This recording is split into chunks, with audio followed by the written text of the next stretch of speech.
اعوذ باللہ من الشیطان الرجیم بسم اللہ الرحمن الرحیم اللہم صلی علی محمد وعلی آل محمد وبارک وسلم۔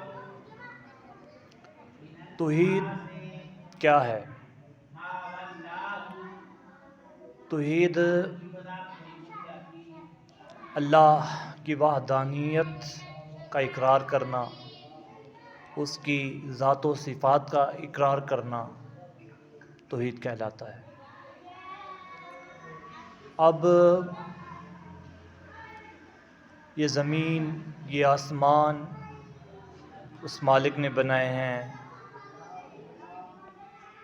یہ سب لوگ جانتے ہیں، یہ تو سب کو معلوم ہے کہ اللہ پاک نے ہی بنائے ہیں۔ زمین اللہ نے بنائی ہے، آسمان اللہ پاک نے بنایا ہے، یہ سب لوگ جانتے ہیں۔ بچے کو بھی پتہ ہے کہ اللہ نے بنایا ہے۔ اس وقت جو صورتحال ہے، توحید پر بولنا، اس وقت یہ بتانا کہ اللہ پاک نے آسمان بنایا، زمین بنائی، یہ توحید ہے، لیکن اس وقت ضرورت یہ بتانے کی نہیں ہے۔ اس وقت ضرورت یہ بتانے کی ہے کہ اللہ پاک کو سجدہ، صرف اللہ پاک کو سجدہ کرنا ہے۔ یہ اگر کسی غیر اللہ کو کریں گے آپ تو آپ مشرک ہو جائیں گے، آپ شرک کریں گے۔ آپ نے مدد اللہ پاک سے مانگنی ہے، اللہ کے سوا کسی سے مدد نہیں مانگنی، کہ اگر آپ اللہ کے سوا کسی سے مدد مانگیں گے تو یہ شرک ہے۔ ان باتوں کی وضاحت کرنا یہ توحید ہے اصل۔ میں نے اپنی آنکھوں سے دیکھا ہے کہ لوگ دربار پہ جاتے ہیں، وہاں پر دربار والے سے مدد طلب کرتے ہیں، اپنی حاجتیں پیش کرتے ہیں۔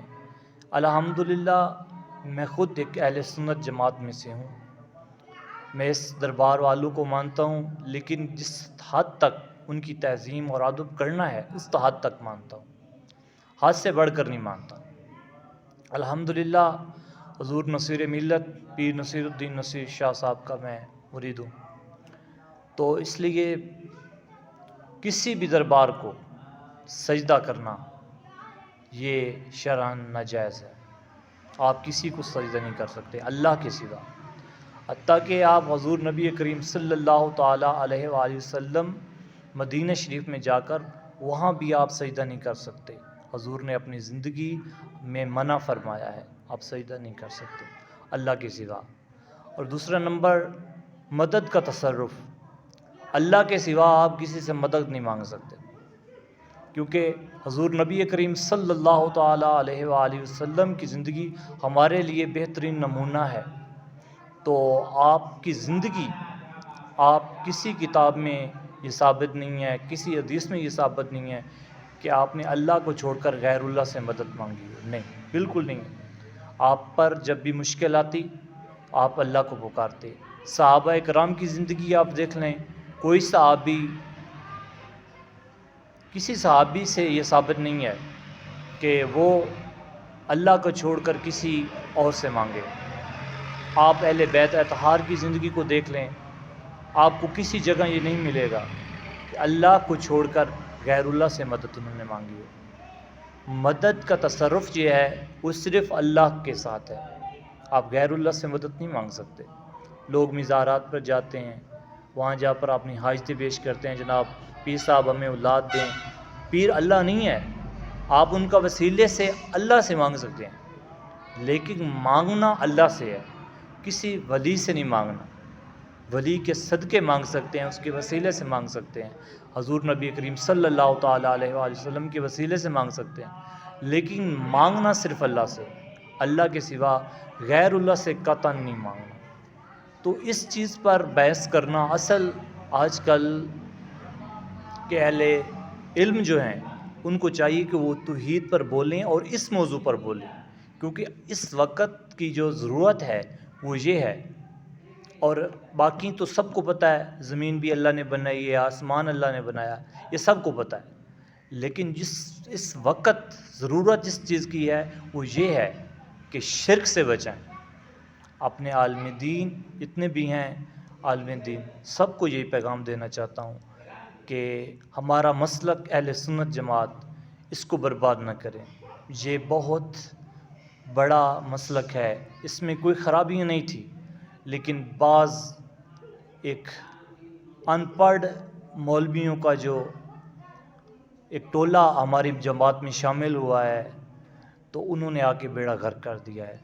تو اس پر جو عالم دین حق ہیں وہ بولیں اور ان چیزوں پر توجہ دلائیں. اپنے ارد گرد کے جتنے بھی آپ کے امام مسجد ہیں، اگر آپ جمعے کا خطبہ دیتے ہیں تو آپ جمعے کے خطبے میں توحید کا درس دیں. ہماری اہل سنت جماعت میں توحید کا درس بہت کم ہو گیا ہے، اس لیے آپ توحید کا درس دیں. آپ جمعے پر توحید کا درس دیں. آپ محفل میں جاتے ہیں، ختم کی محفل ہوتی ہے، ختم شریف کی محفلیں ہوتی ہیں، محفل میلاد ہوتی ہے. حضور نبی کریم صلی اللہ تعالیٰ علیہ وآلہ وسلم کا آنے کا جو مقصد ہے، اس دنیا میں تشریف لانے کا جو مقصد ہے وہ توحید ہے. تو آپ توحید پر غور دیں. رسالت بھی ہمارے ایمان کا حصہ ہے، لیکن توحید ایمان کی جڑ ہے. تو اس لیے میرا پیغام ہے کہ خدا را توحید پر غور کریں، توحید کا درس دیں، اور اپنے مسلک کو، اپنے ایمان کو، یہ جو غلط عقیدے لوگوں کے دلوں میں ڈال رہے ہو، خدا را یہ نہ کریں. یہ آپ کے لیے بھی باعث ذلت بن سکتے ہیں، اور آپ کی وجہ سے دوسروں کے لیے بھی باعث ذلت بن سکتے ہیں. تو اپنے مسجدوں میں توحید کا درس دیں.